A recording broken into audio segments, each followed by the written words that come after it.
Hola amigos, ¿cómo están? Hoy vamos a continuar con la lectura de La Vuelta al Mundo en 80 días de Julio Verne. Como recordarán, la vez pasada quedamos en una situación muy complicada en el libro. Y hablando de capítulos, recuerden que si no han escuchado los capítulos anteriores, estos van a quedar grabados en el canal de YouTube Marianita Imaginación. Ahora sí, continuamos con los capítulos de hoy. Capítulo 21, donde el patrón de la tankadera corre grave peligro de perder una prima de 200 libras. Era una aventura aquel viaje de 800 millas sobre una embarcación de 20 toneladas, y especialmente en aquella época del año. Los mares de la China son generalmente malos. Están expuestos a borrascas terribles, principalmente durante los equinoccios. Y todavía no habían transcurrido los primeros días de noviembre. Muy ventajoso hubiera sido para el piloto conducir los pasajeros a Yokoyama, puesto que le pagaban a tanto por día, pero arrostraría la grave imprudencia de intentar semejante travesía en esas condiciones. Y era ya bastante semejante travesía en esas... Y ya era bastante audacia, si no temeridad, subir hasta Shanghái. Tenía, sin embargo, John Bunsby confianza en su tankadera, que se elevaba sobre el oleaje como una malva, y quizá no se equivocaba.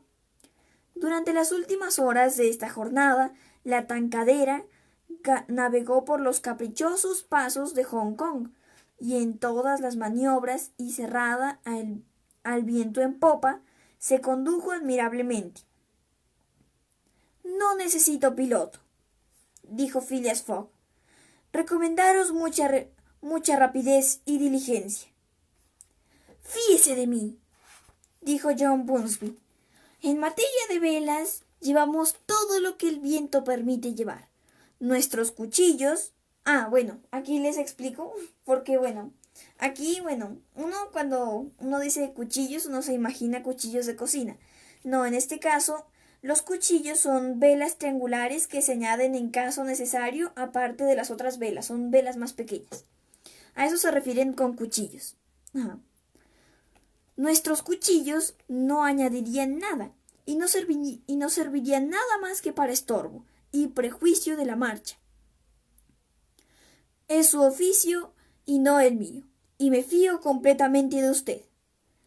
Phileas Fogg, con el cuerpo erguido, las piernas separadas como un marino, miraba sin alterarse el agitado mar.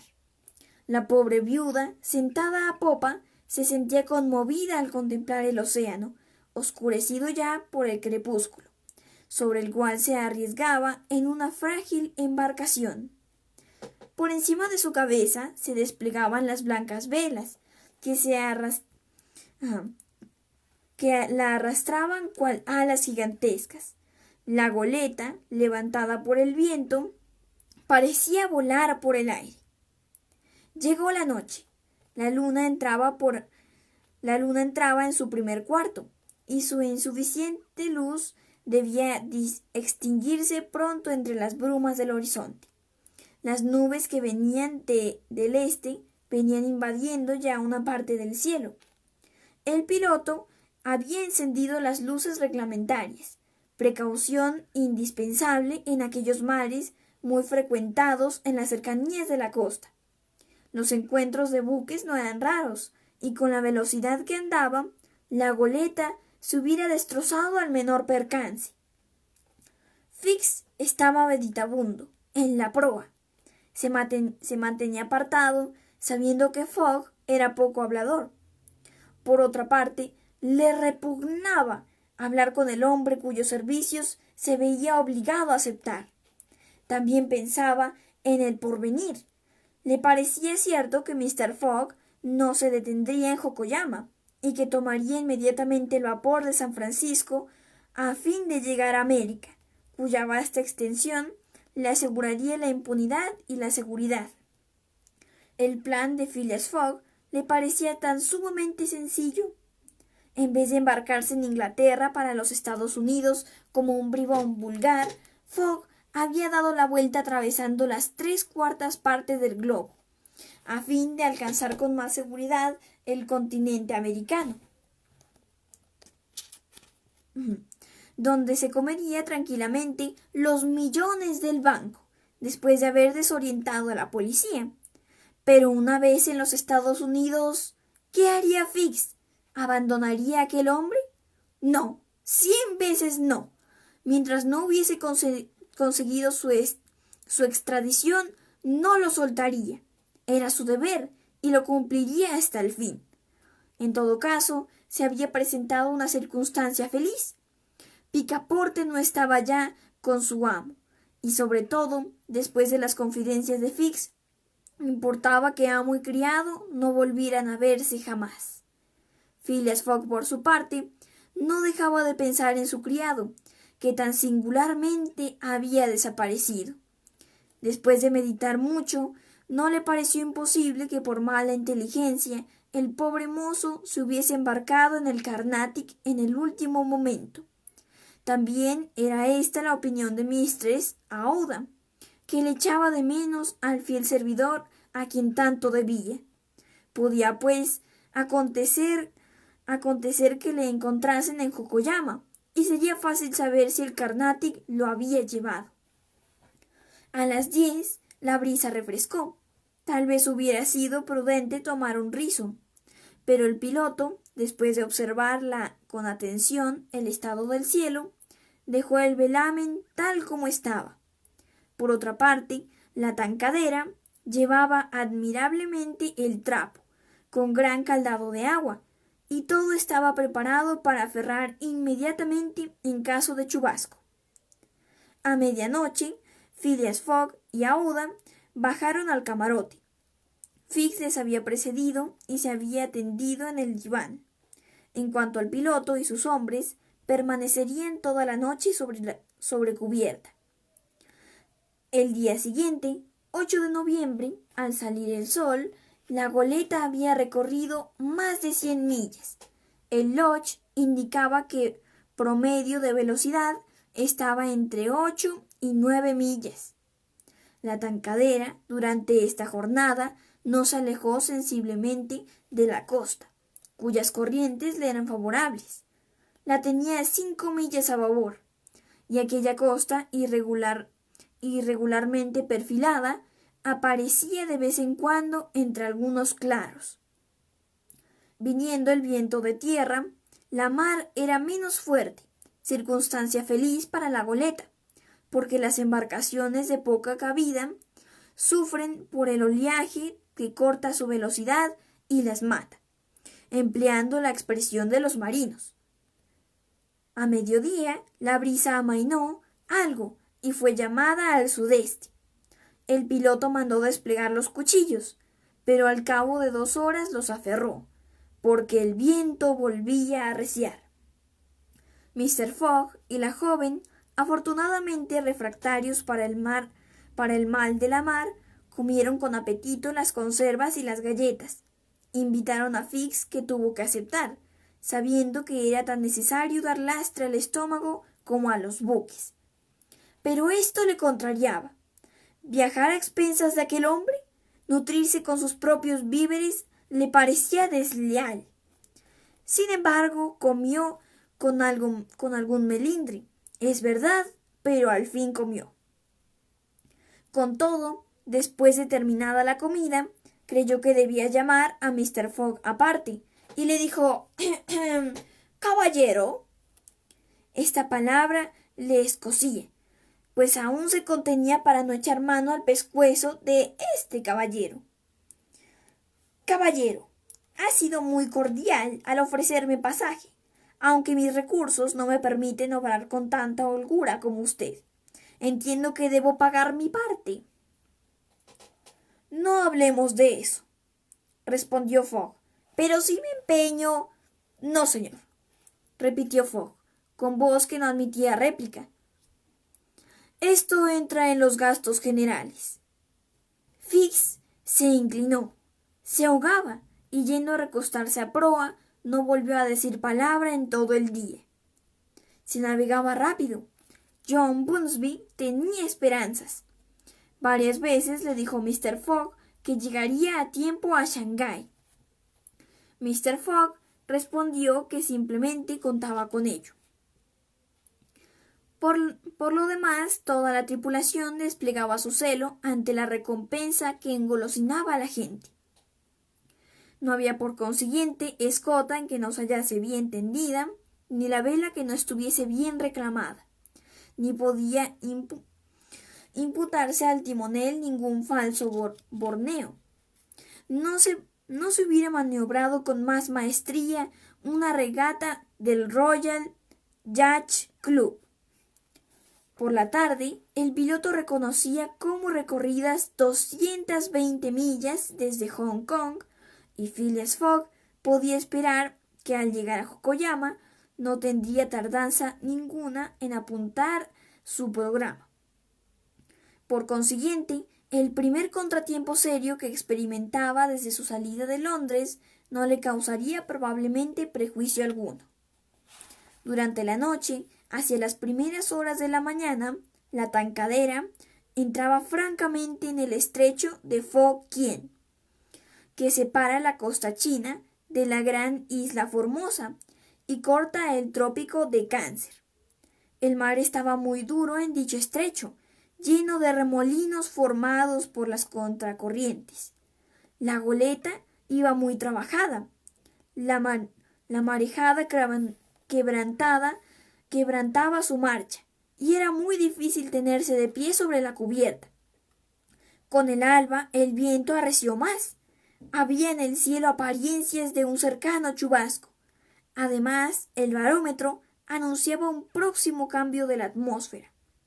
Su marcha diurna era irregular y el mercurio oscilaba caprichosamente.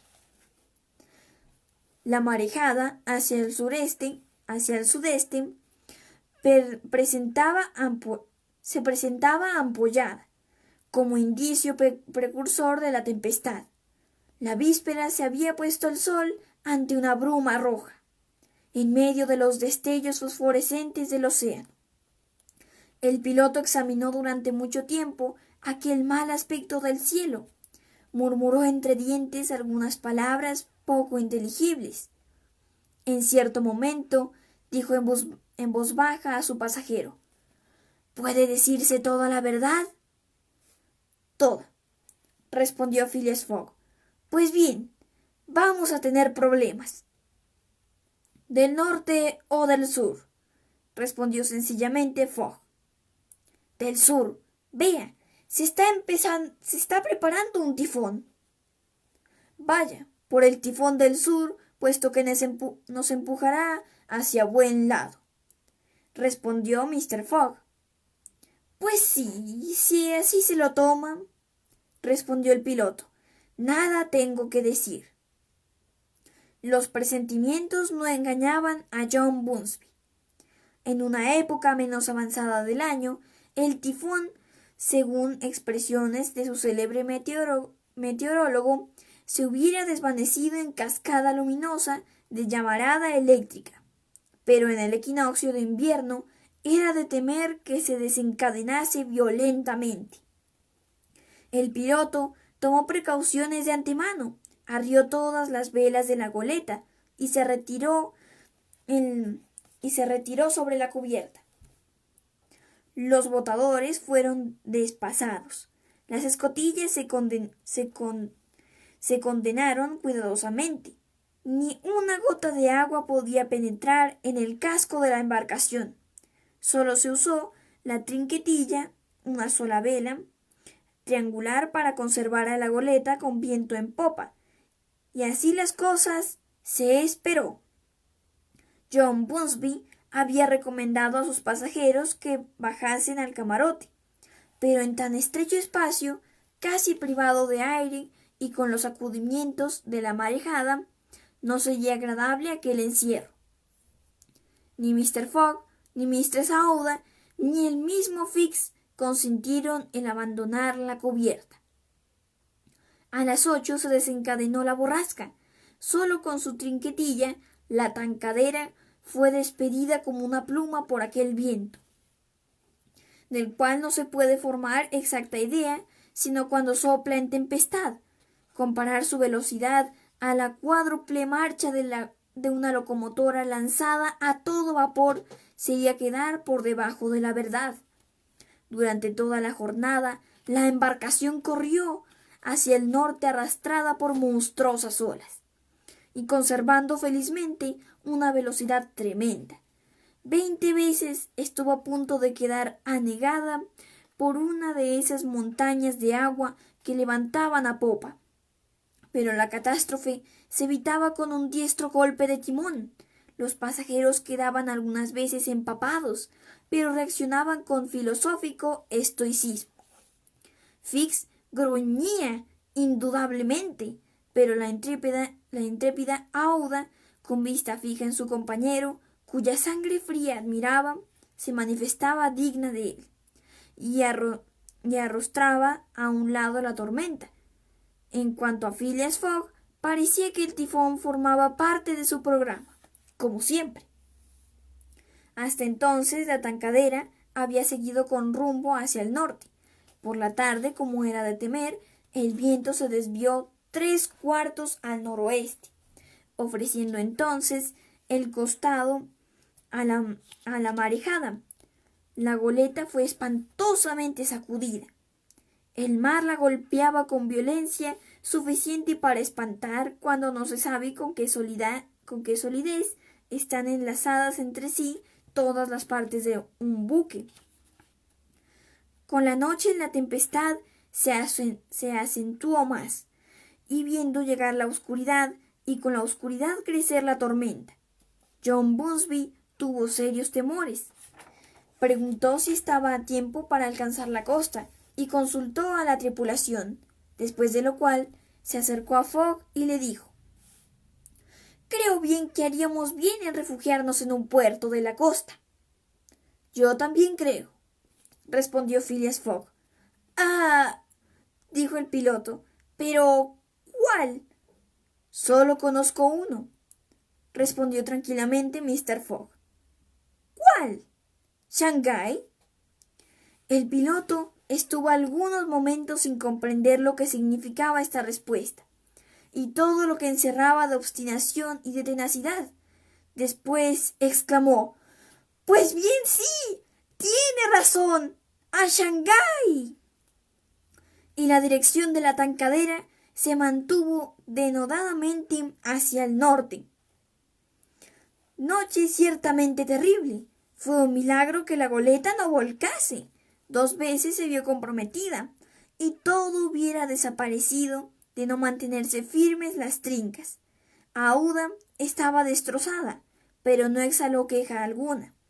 Más de una vez tuvo Mr. Fogg que acudir a su lado para protegerla contra la violencia de las olas.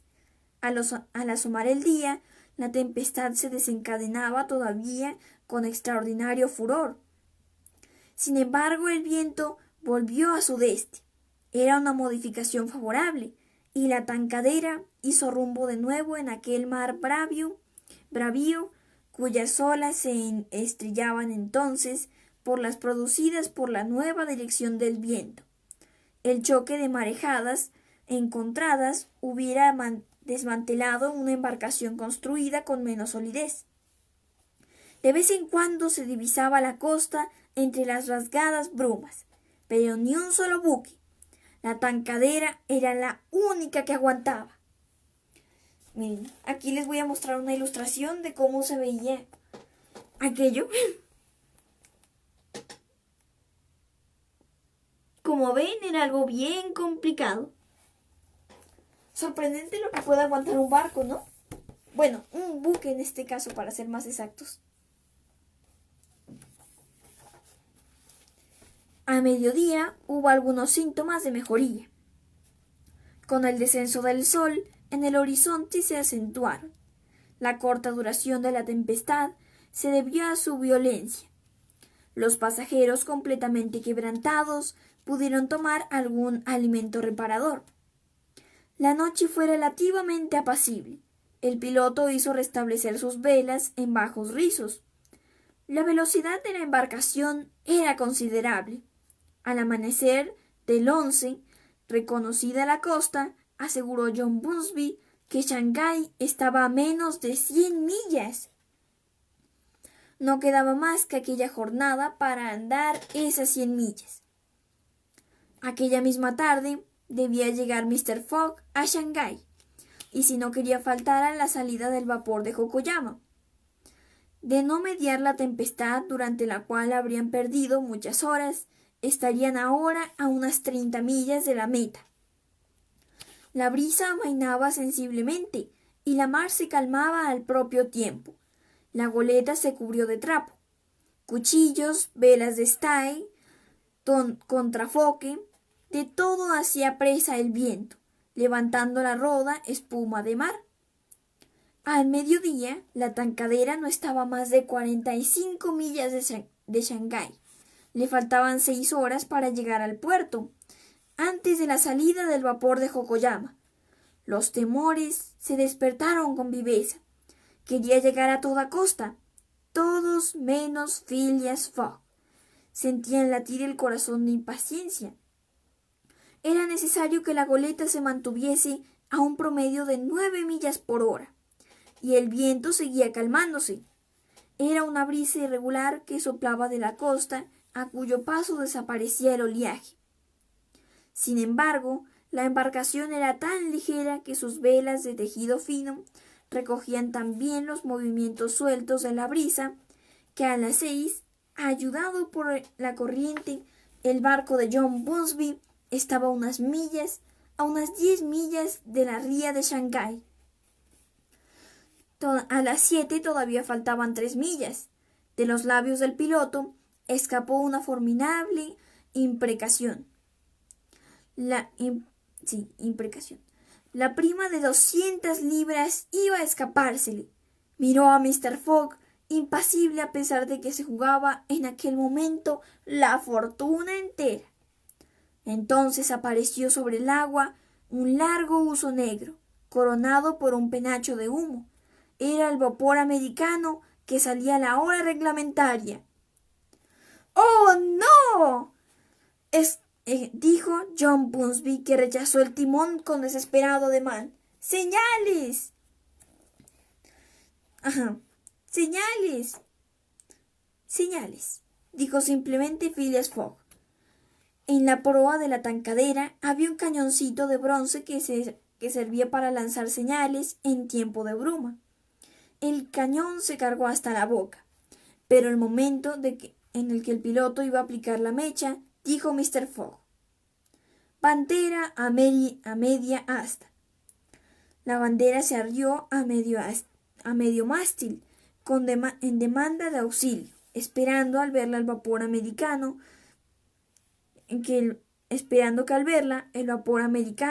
modificaría su rumbo para acudir en ayuda de la goleta.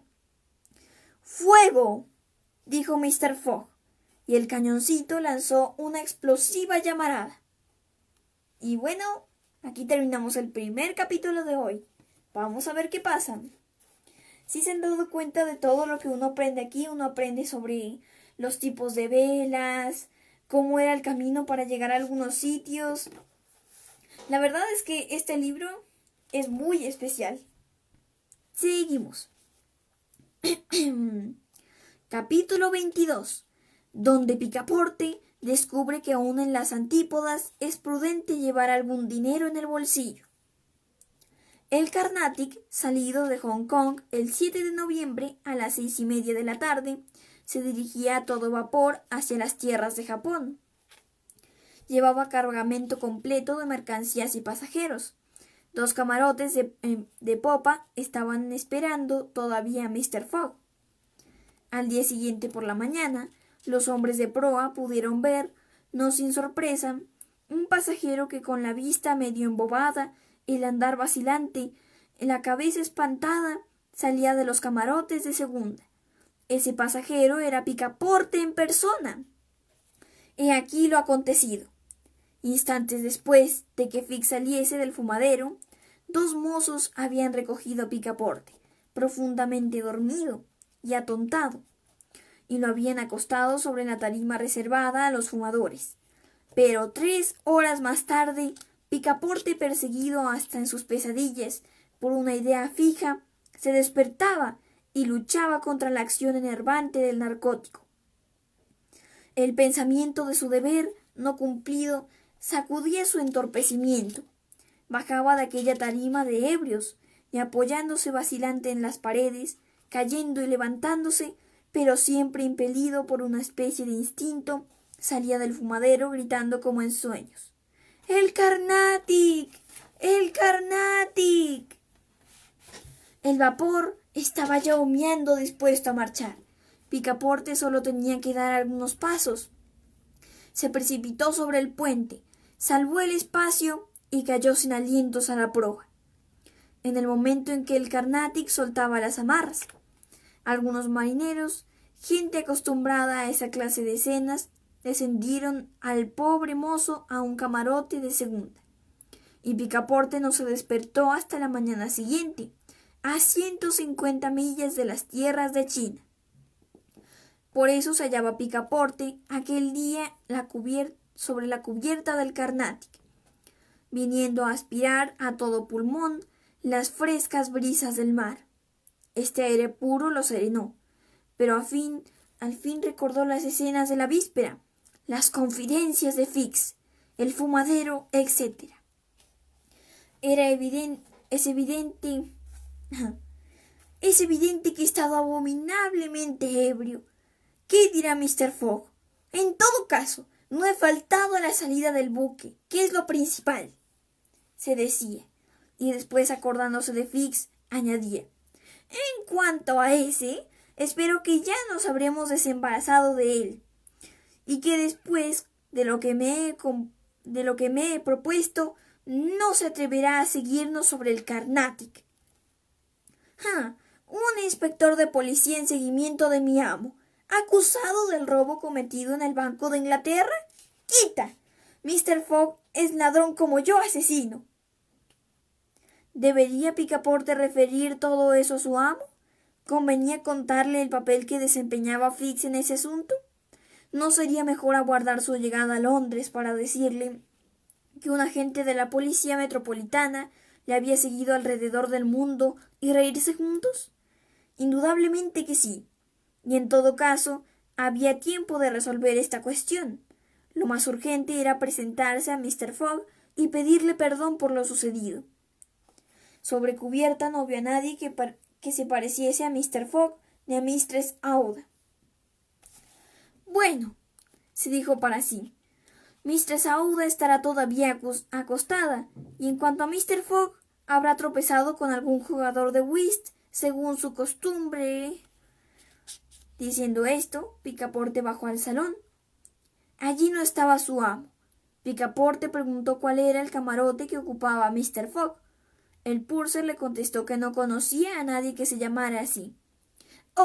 Dispensad, dijo Picaporte insistiendo. Se trata de un caballero alto, frío, poco comunicativo, acompañado de una joven señora.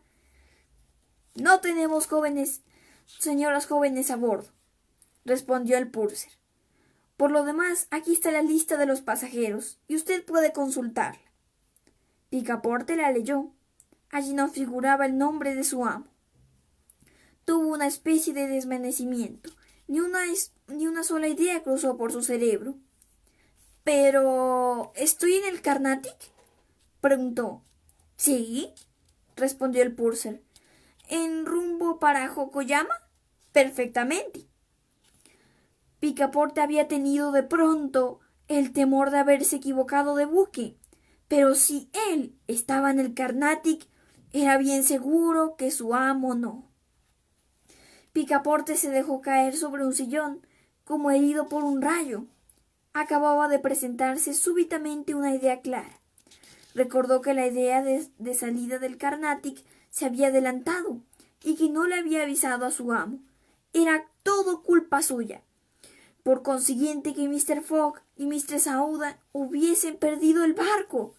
Culpa suya sí, pero más todavía del traidor para separarlo de su amo y detener a éste en Hong Kong. Lo había embriagado, porque al fin comprendía que el ardid del porque ahora al fin comprendía el ardid del inspector. Y ahora Mr. Fogg, seguramente arruinado, perdía la apuesta. ¡Detenido! ¡Preso tal vez! Picaporte se arrancaba los pelos. ¡Ah! Si Fix cayese alguna vez entre sus manos, que ajuste las cuentas. En fin, después de los primeros momentos de postración, Picaporte recobró su sangre fría y estudió la situación, que era poco envidiable. El francés iba con rumbo a Japón. Seguro de llegar ahí, ¿cómo se marcharía? Tenía los bolsillos vacíos, ni un chelín, ni un penique. Sin embargo, su pasaje, manutención, estaban pagados de antemano. Contaba, pues, con 5 o 6 días para pensar la resolución que debía tomar. Comió y bebió durante la travesía, cual no puede describirse. Comió por su amo, por Mistress Aouda y por sí mismo. Comió como si el Japón, donde iba a desembarcar, hubiera sido un país desierto, desprovisto de toda sustancia comestible. El 13, a la primera marea, el Carnatic entraba en puerto de Yokoyama. Este punto es una importante escala del Pacífico, donde paran todos los vapores empleados de servicio de correos y viajeros entre la América del Norte, la China, el Japón y las islas de Malasia. Yokoyama está situado en la misma bahía de Yedo, a corta distancia de esa inmensa ciudad, segunda capital del Imperio japonés, antigua residencia del Taikun, cuando existía este emperador civil y rival de Meako, la gran ciudad habitada por el Mikado, emperador eclesiástico descendiente de los dioses. El Carnatic se arrimó al muelle de Yokoyama, cerca de las escolleras y de la aduana, en medio de numerosos buques de todas las naciones. Picaporte puso el pie sin entusiasmo ninguno en aquella tierra tan curiosa de los hijos del sol. No tuvo menor cosa que hacer que tomar el azar por guía y andar errante por las calles de la ciudad.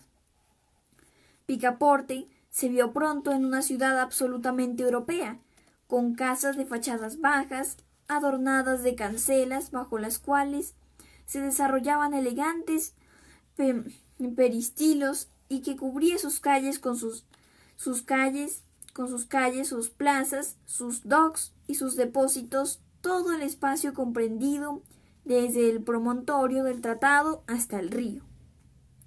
Allí, como en Hong Kong, como en Calcuta, hormigueaba una mezcla de gentes, americanos, ingleses, chinos, holandeses, mercaderes dispuestos a comprarlo y venderlo todo, entre los cuales el francés era tan extranjero como si hubiese nacido en el país de los Hotentotes. Picaporte tenía un recurso, que era el de recomendarse cerca de los agentes consulares franceses o ingleses establecidos en Yokoyama. Pero le repugnaba referir su historia, tan íntimamente relacionada con la de su amo, y antes de esto quería apurar todos los demás medios. Después de haber recorrido la parte europea de la ciudad, sin que el azar le hubiera servido, entró en la parte japonesa, decidido a llegar hasta Yedo en caso necesario. La porción indígena de Yokoyama se llama Benten, nombre de una diosa de la mar adornada en las islas vecinas. Allí se veían admirables alamedas de pinos y cedros, puertas sagradas de extraña arquitectura, puentes envueltos entre cañas y bambúes, templos abrigados por una muralla inmensa y melancólica de cedros seculares, conventos de bonzos donde vegetaban los sacerdotes del budismo y los sectarios de la religión de Confucio, calles interminables donde había abundante cosecha de los chiquitillos con tez sonrosada y mejillas coloradas, figuritas que parecían recortadas de algún biombo indígena, y que jugaban en medio de unos perrillos de piernas cortas y de unos gatos amarillentos, sin rabo, muy perezosos y cariñosos. En las calles todo era movimiento y agitación incesantes.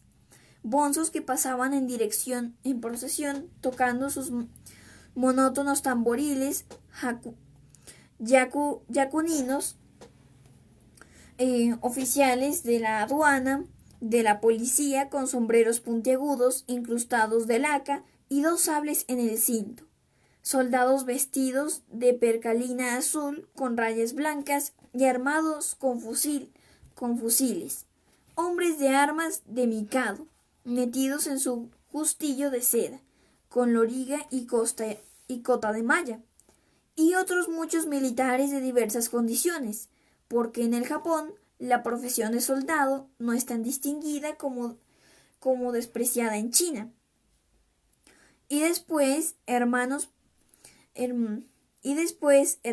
peregrinos de larga vestidura, simples paisanos de cabellera suelta, negra como el ébano, cabeza abultada, busto largo, piernas delgadas, estatura baja, tez teñida desde los sombríos matices cobrizos hasta el blanco mate, pero nunca amarillo como los chinos, de quienes se diferencian los japoneses esencialmente. Y por último, entre carruajes, palanquines, mozos de cuerda, carretillas de velamen, norimones. Bueno, aquí les explico un poquito. Bueno, aquí uno puede confundirse a veces un poco con tantas cosas. Los norimones son sillas de mano que pues se podría decir que son de tipo lujoso. Seguimos. Ajá. Norimones con caja maquetada, con congos. Aquí hay otra cosa. Y los congos son sillas de mano, pero pues digamos que no son tan lujosas como los norimones. Ajá. Con caja maqueada, congos suaves, verdaderas literas de bambú. Se veían circular a cortos pasos y con pies pequeños calzados con zapatos de lienzo, sandalias de paja o suecos de madera labrada.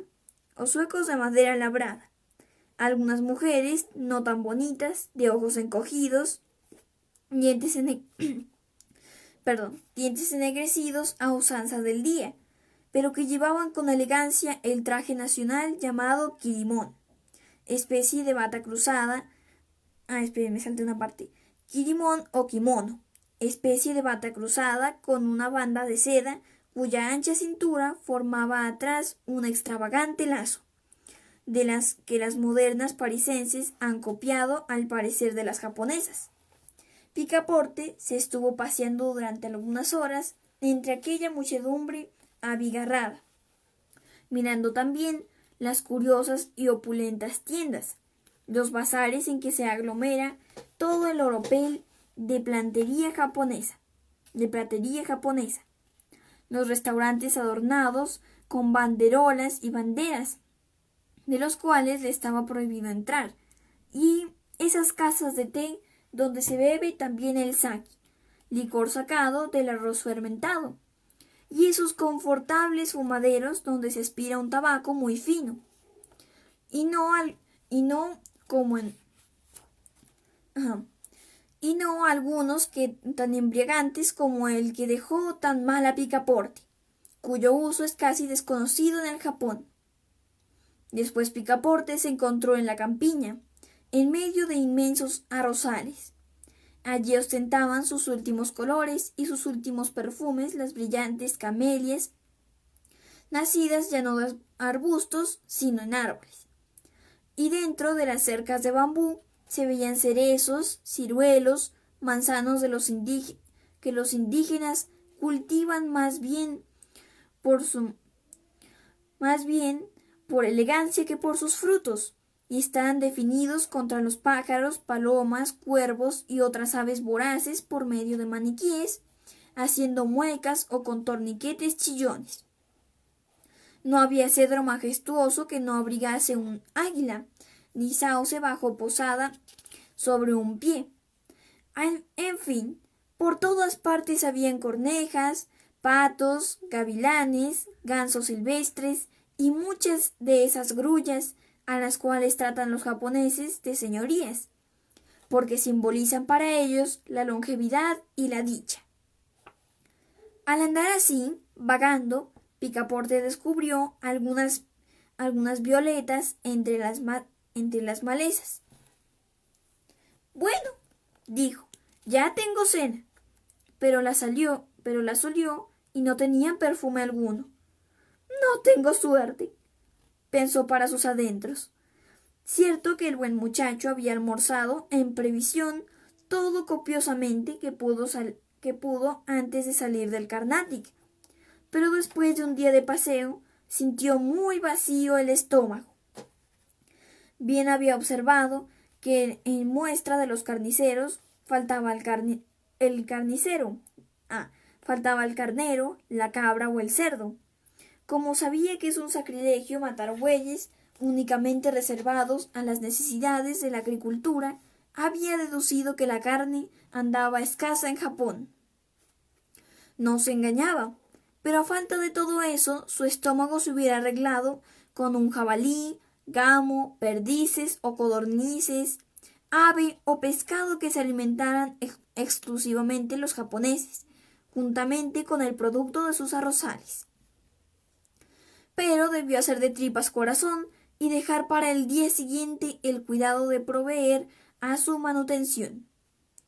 Llegó la noche y Picaporte regresó a la ciudad indígena vagando por las calles en medio de faroles multicolores, yendo a los farsantes ejecutar sus maravillosos ejercicios y a los astrólogos que en aire libre alrededor con su telescopio atraían a la gente.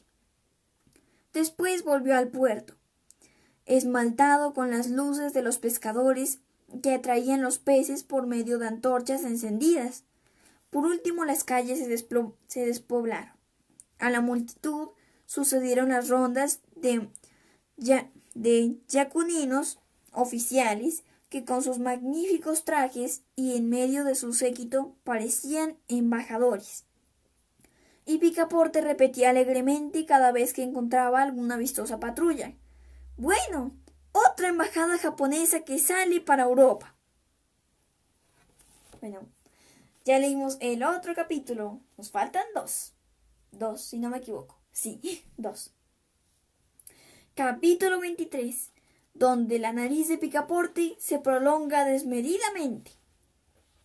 Al día siguiente, Picaporte, desrengado y hambriento, dijo para sí que era necesario comer a toda costa. Y rápido. Podía vender el reloj, pero antes hubiera muerto de hambre. Era pues el momento de utilizar la voz fuerte, sino melodiosa, que le había dotado la naturaleza. Sabía algunas coplas de Francia y de Inglaterra, y resolvió ensayarlas. Los japoneses debían ser aficionados a la música, puesto que todo se hace entre ellos al son de timbales, tam-tams y tambores. No pudieron menos de apreciar por de un cantor europeo. Pero quizá era temprano para organizar un concierto de los dilettanti súbitamente despertados. No hubieran quizá apagado al cantante en moneda con la efigie de Mikado. Picaporte decidió en su consecuencia esperar algunas horas, pero mientras iba caminando se le ocurrió que parecía demasiado bien vestido para ser un artista ambulante, y concebió entonces la idea de trocar su traje por algunos guiñapos que estuviesen más en armonía con su posición. Este cambio debía producirle además un saldo que podría aplicar inmediatamente a satisfacer su apetito. Una vez tomada esta resolución, faltaba ejecutarla, y solo después de muchas investigaciones descubrió Picaporte un revendedor indígena. Le expuso su petición.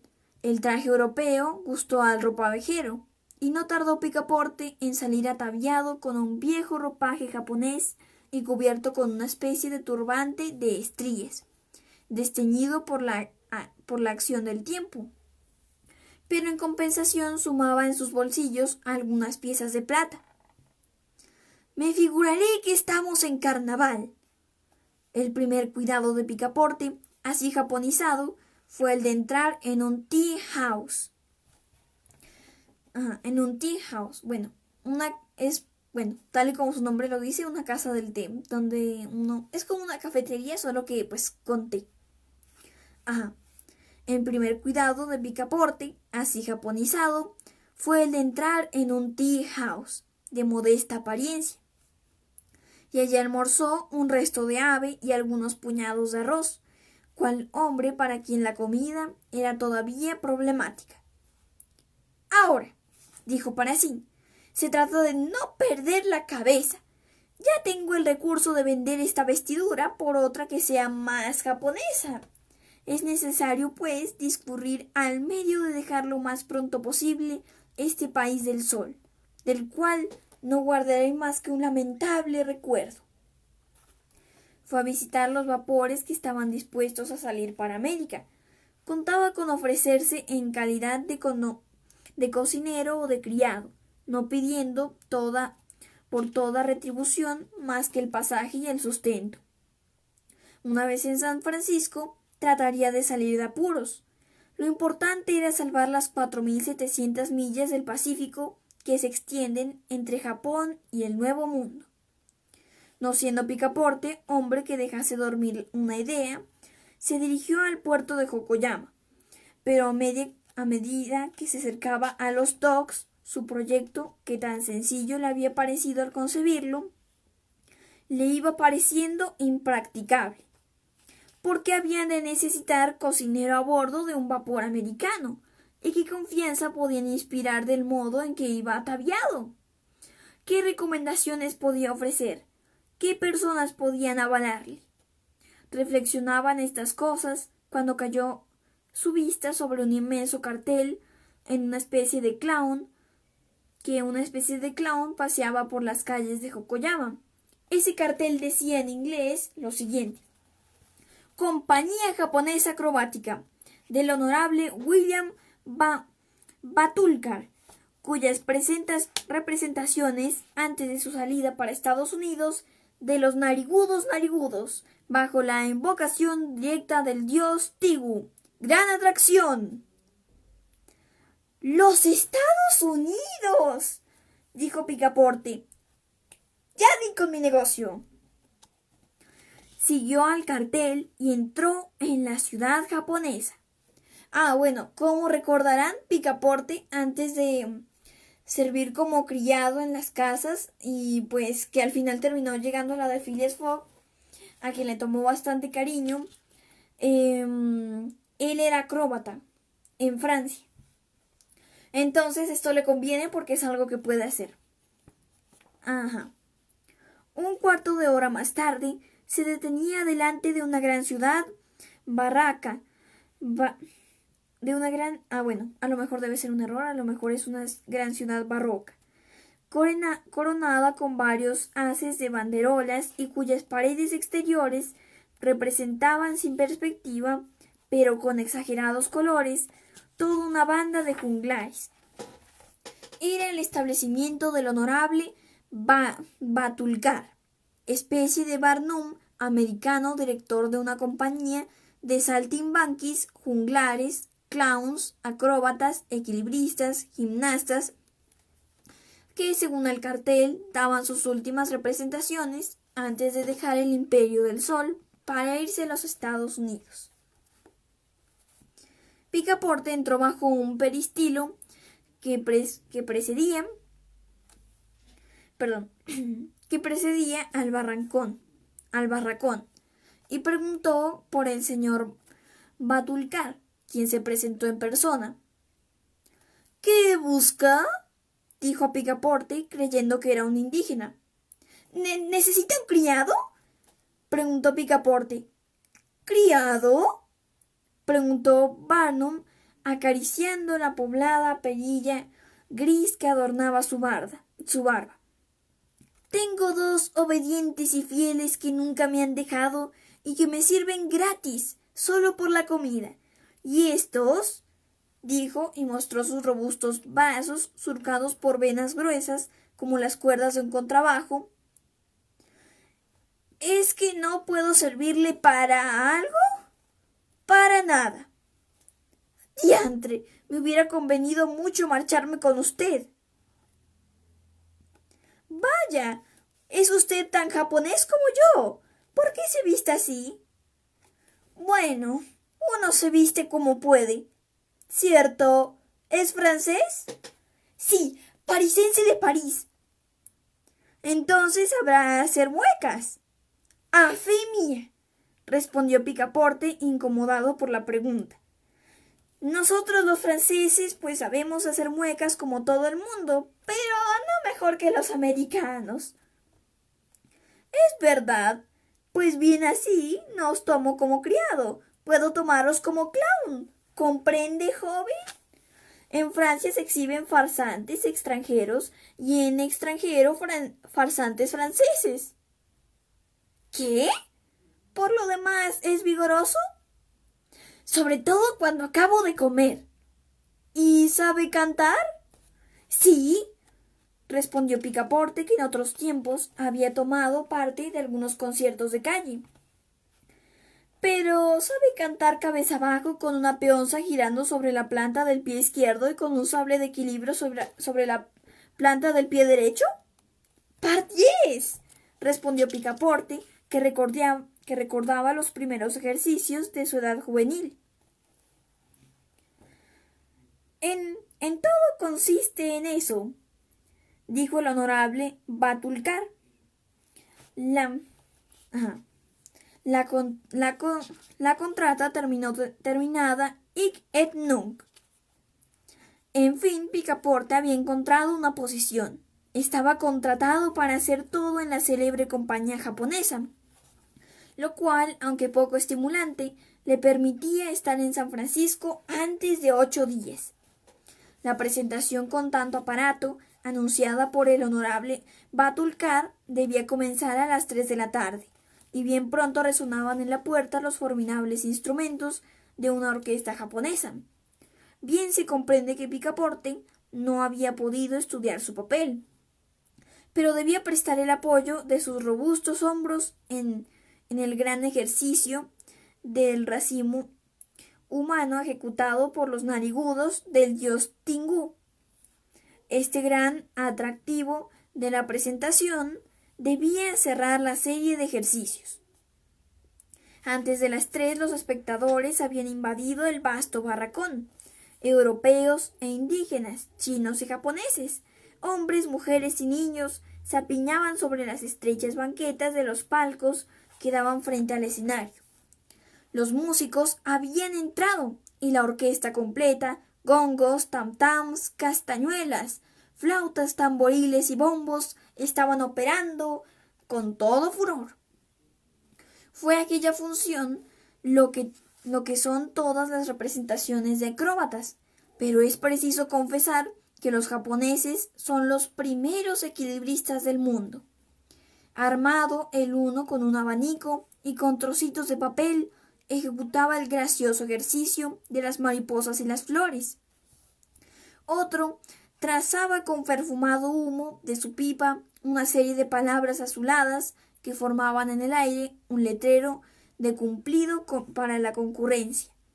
Este jugaba con bujías encendidas que apagaba sucesivamente al pasar delante de sus labios y encendida una con otra sin interrumpir el juego.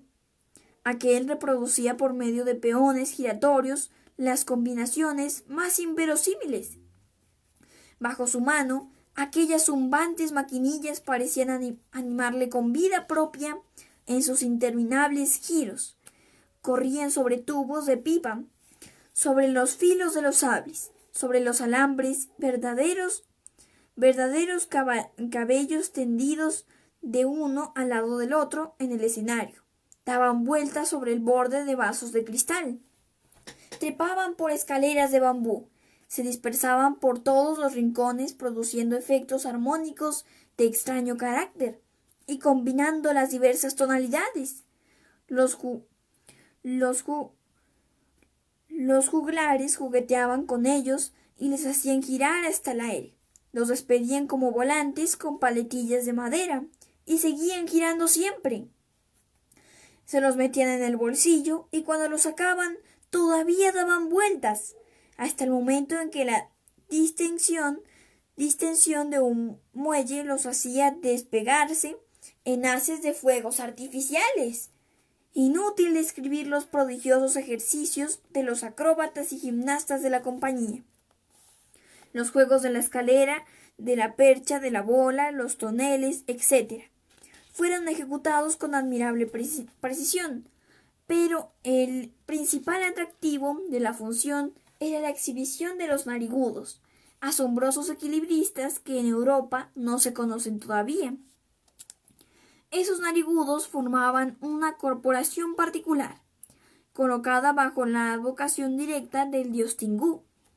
Vestidos cual héroes de la Edad Media, llevaban un espléndido par de alas en sus espaldas, pero lo que especialmente los distinguía era una nariz larga que llevaban, y sobre todo el uso que de ella hacían.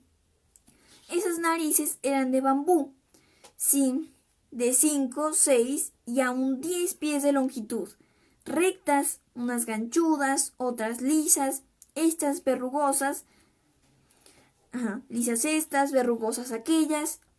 Sobre estos apéndices fijados con solidez se verificaban los ejercicios de equilibrio. Una docena de sectarios del dios Tingú se echaron de espaldas y sus compañeros se pusieron a jugar sobre sus narices en estas cual para rayos, saltando, volteando una en otra y ejecutando las suertes más inverosímiles. Para terminar, se había anunciado especialmente al público la pirámide humana, en la cual unos 50 narigudos debían formar la carroza Jaggernaut. Pero en vez de formar esta pirámide tomando los hombros como punto de apoyo, estos artistas del honorable Batulcar debían sustentarse nariz sobre nariz.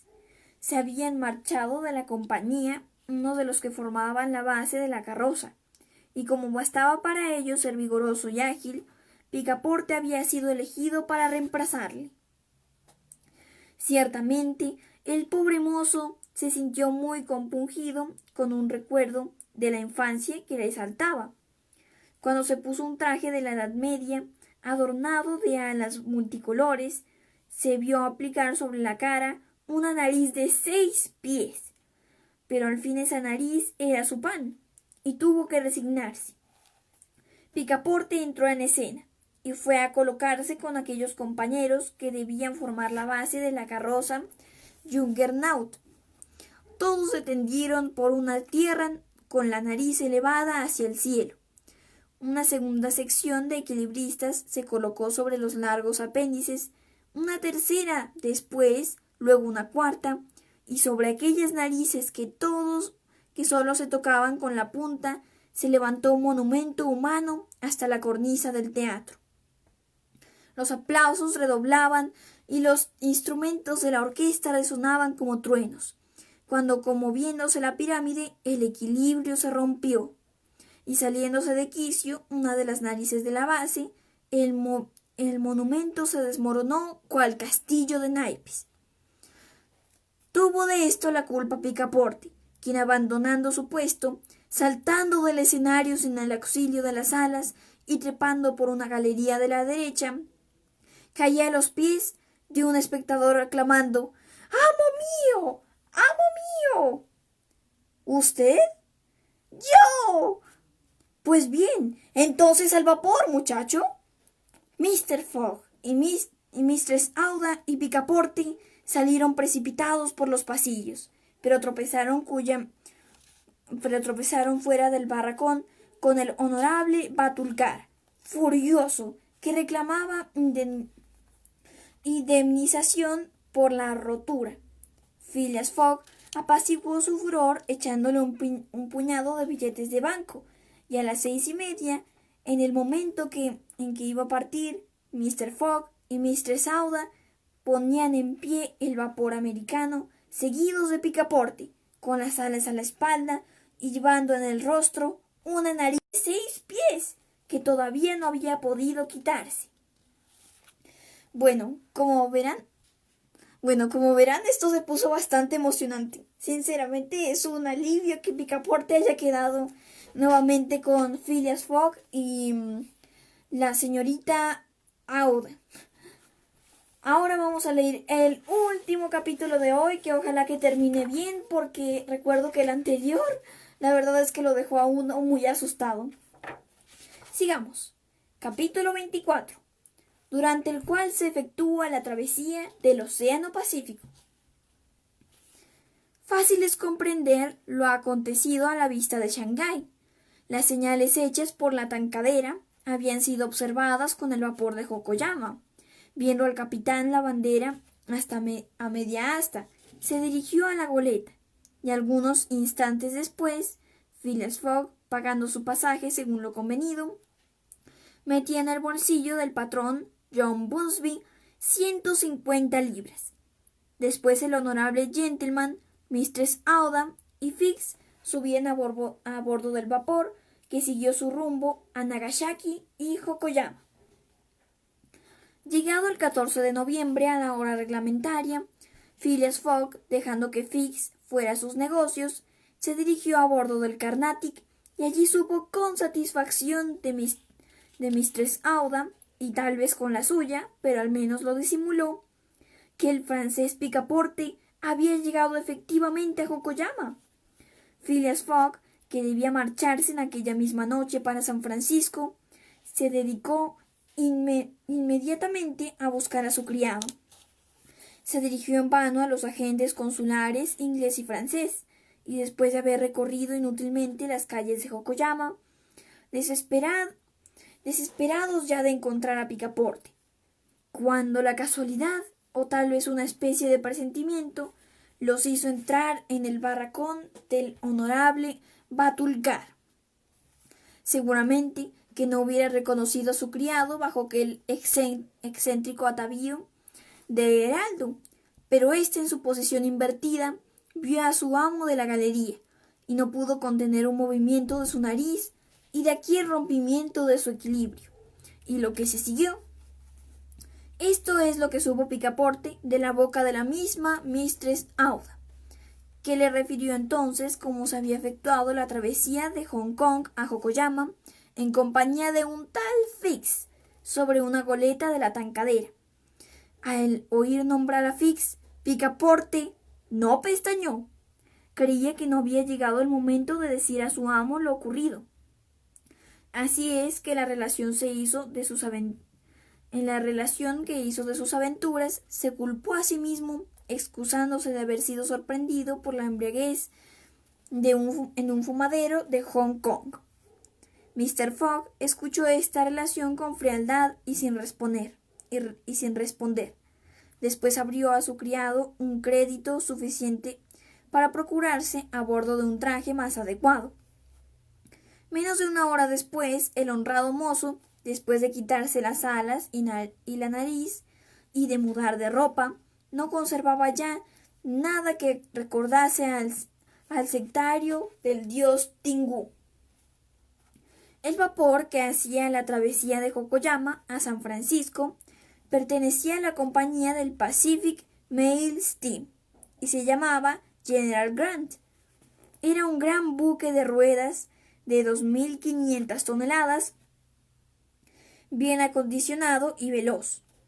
Sobre cubierta se elevaba y bajaba alternativamente un enorme balancín, en una de cuyas extremidades se articulaba la barra de un pistón y en la otra la de una biela, que formando el movimiento rectilíneo en circular, se aplicaba directamente al árbol de las ruedas. El General Grant estaba aparejado en una corbeta de 3 palos y poseía una superficie de velamen que ayudaba poderosamente al vapor. A 12 millas por hora, el vapor no debía emplear menos de 21 días en atravesar el Pacífico. Phileas Fogg estaba por consiguiente autorizado para creer que llegado el 2 de diciembre a San Francisco, estaría el 11 en Nueva York y el 20 en Londres, ganando algunas horas de la fecha fatal del 21 de diciembre. Los pasajeros eran bastante numerosos a bordo del vapor.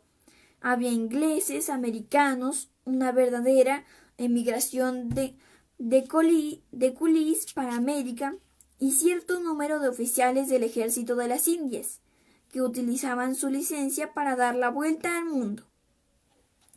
Durante la travesía no se produjo ningún incidente náutico. El vapor, sostenido sobre sus anchas ruedas y apoyado por su fuerte velamen, balanceaba poco, y el océano Pacífico justificaba bastante bien su nombre. Mr. Fogg estaba tan tranquilo y poco comunicativo como siempre. Su joven compañera se sentía cada vez mejor predispuesta hacia ese hombre, y por otra atracción diferente a la del mero reconocimiento. Aquel silencio, carácter tan generoso en suma, le impresionaba más de lo que creía, y casi sin darse cuenta se dejaba llevar por sentimientos cuya influencia no parecía hacer mella sobre el enigmático Fogg. Además, Mistress Aouda se interesaba muchísimo en los proyectos del gentleman. Se le inquietaban las contrariedades que pudieran comprometer el éxito del viaje, y a veces hablaba con Picaporte, que no dejaba de leer entre líneas en el corazón de Mistress Aouda. Ese buen muchacho tenía ahora en su amo una fe ciega. No agotaba los elogios sobre la honradez, la generosidad, la abnegación de Phileas Fogg, y después tranquilizaba a Mistress Aouda sobre el éxito del viaje, repitiendo que lo más difícil estaba hecho, que ya quedaban atrás los fantásticos países de la China y del Japón, que ya marchaban hacia las naciones civilizadas, y por último, que un tren de San Francisco a Nueva York y un transatlántico de Nueva York a Londres bastarían indudablemente para terminar esa dificultosa vuelta al mundo en los plazos convenidos. 9 días después de haber salido de Yokohama, Phileas Fogg había recorrido exactamente la mitad del globo terrestre. En efecto, el general Grant pasaba el 23 de noviembre por el meridiano 180, bajo el cual se encuentran en el hemisferio austral de las antípodas de Londres. Aquí hago un pequeño paréntesis. Yo no he leído el libro, pero me estaba dando cuenta de que, donde están viajando ahorita, lo llaman General Grant. Y hay otro libro de Julio Verne, llamado Los hijos del Capitán Grant. Ahora sí seguimos. De 80 días disponibles, Mr. Fogg había empleado ya ciertamente 52. No le quedaban ya más que 28. Pero si el gentleman se encontraba a medio camino en cuanto a los meridianos, había recorrido en realidad más de 2/3 del trayecto total. A consecuencia de los rodeos de Londres a Aden, de Aden a Bombay, de Calcuta a Singapur, de Singapur a Yokohama, siguiendo circularmente el paralelo 50, que es el de Londres. La distancia no hubiera sido más de unas 12.000 millas, mientras que por los caprichosos medios de la locomoción había que recorrer 26.000, de las cuales se habían andado ya 17.500 el 23 de noviembre. En lo sucesivo, el camino era directo, y Fix ya no estaba allí para acumular obstáculos. Aconteció también en esa misma fecha, 23 de noviembre. Picaporte experimentó suma alegría. Recuérdese que había estado obstinado en conservar la hora de Londres en su famoso reloj de familia, teniendo por equivocadas todas las horas de los países que atravesaba. Pues bien, aquel día, sin haber tocado su reloj, se encontró conforme con los cronómetros de a bordo. Fácil es comprender el triunfo de Picaporte, que hubiera querido tener delante a Fix para saber lo que diría. Ese tunante me refería un montón de historias sobre los meridianos, el sol y la luna. Vaya una gente, si la escuchasen, buena relojería habrá. Ya estaba yo seguro de que algún día se decidiría el sol a acomodarse a mi reloj, decía Picaporte. Picaporte ignoraba que si la esfera de su reloj hubiese estado dividida en 24 horas en vez de 12, como los relojes italianos, no hubiera tenido motivo sin ninguno de triunfo, porque las manecillas de su instrumento, cuando fuesen las 9 de la mañana, señalarían las de la noche, es decir, la hora 21ª después de medianoche, diferencia precisamente igual a la que existe entre Londres y el meridiano, que está a 180 grados. Pero si Fix hubiera sido capaz de explicar ese efecto puramente físico, Picaporte no lo habría comprendido ni admitido.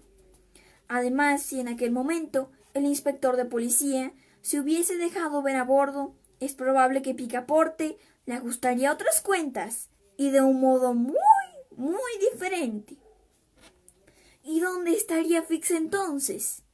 Precisamente a bordo del general Grant. En efecto, al llegar de Yokoyama, el agente, separándose de Mr. Fogg, a quien esperaba encontrar en el resto del día, se había dirigido inmediatamente al despacho del cónsul inglés. Allí encontró la orden de prisión que, corriendo en pos del agente desde Bombay, le había sido enviada en el Carnatic. Imagínense el despecho que experimentó el detective. El documento era ya inservible. Mr. Fogg no estaba en las posesiones inglesas y era necesaria una orden de extradición para prenderle.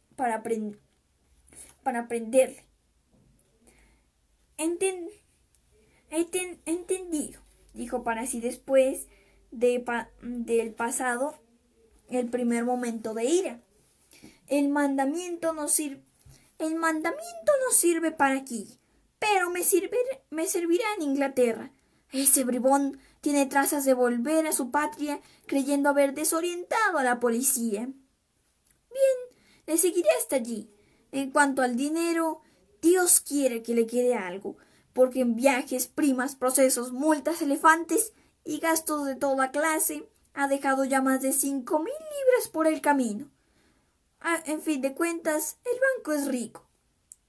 Tomada su resolución, Fix se embarcó en el general Grant. Estaba a bordo cuando Mr. Fogg y Mistress Aouda llegaron. Con sorpresa reconoció a Picaporte en traje de heraldo. Se ocultó al instante en su camarote, a fin de ahorrar una explicación que podía comprometerlo todo. Y gracias al número de pasajeros contaba con no ser visto por su enemigo.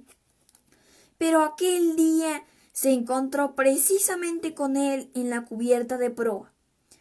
Picaporte se arrojó al cuello de Fix sin ninguna otra explicación y con gran satisfacción de ciertos americanos que apostaron inmediatamente a su favor, administró al desventurado inspector una soberbia tunda que demostró la superioridad de el pugilismo francés sobre el inglés. Cuando Picaporte acabó, se encontró más tranquilo y como aliviado. Fix se levantó en mal estado y mirando a su adversario con frialdad, dijo con frialdad: ¿Ha concluido? Sí, por ahora. Entonces vamos a hablar.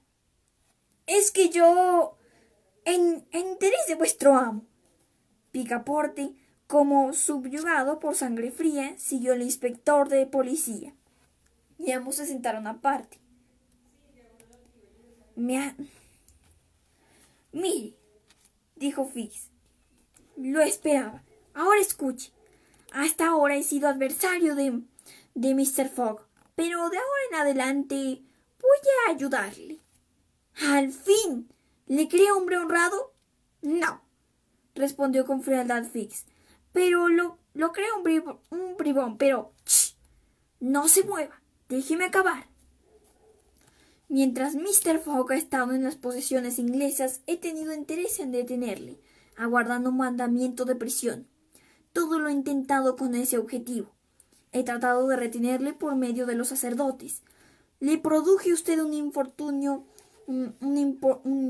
estado de embriaguez en Hong Kong. Le separé de su amo, le hice perder el vapor. Picaporte escuchaba con los puños cerrados. Ahora, prosiguió Fix, Mr. Fogg regresa, según parece, a Inglaterra.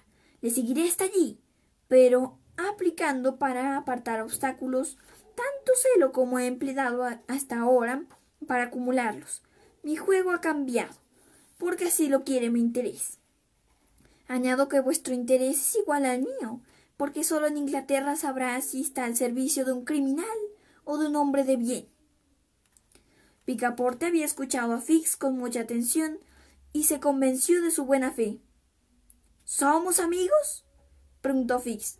Amigos no, respondió Picaporte. Seremos aliados, y a la menor apariencia de traición le retorceré el cuello. Convenido, dijo tranquilamente el inspector de policía. 11 días después, el 3 de diciembre, el general Grant entraba en la bahía de la Puerta de Oro y llegaba a San Francisco. Mr. Fogg no había ganado ni perdido un solo día. Bueno, este ha sido el fin de los capítulos de hoy. Espero que los hayan disfrutado. Yo los disfruté muchísimo. Y ahora les explico la actividad. Aquí mismo en Facebook vamos a colocar una imagen donde va a estar un mapamundi, si no me equivoco. Y ustedes deben recordar los sitios por donde ya han pasado, donde ha pasado Phileas Fogg. Y bueno, por supuesto, mientras que le haya acompañado Picaporte e incluso después Mistress Aouda. Pero si digamos que el recorrido que han hecho desde Londres hasta San Francisco. Y les recomiendo que después de marcar el trayecto, guarden esa hoja porque la vamos a necesitar para la conclusión del libro. Ahora espero que hayan disfrutado mucho la lectura y nos vemos la próxima semana. ¡Adiós!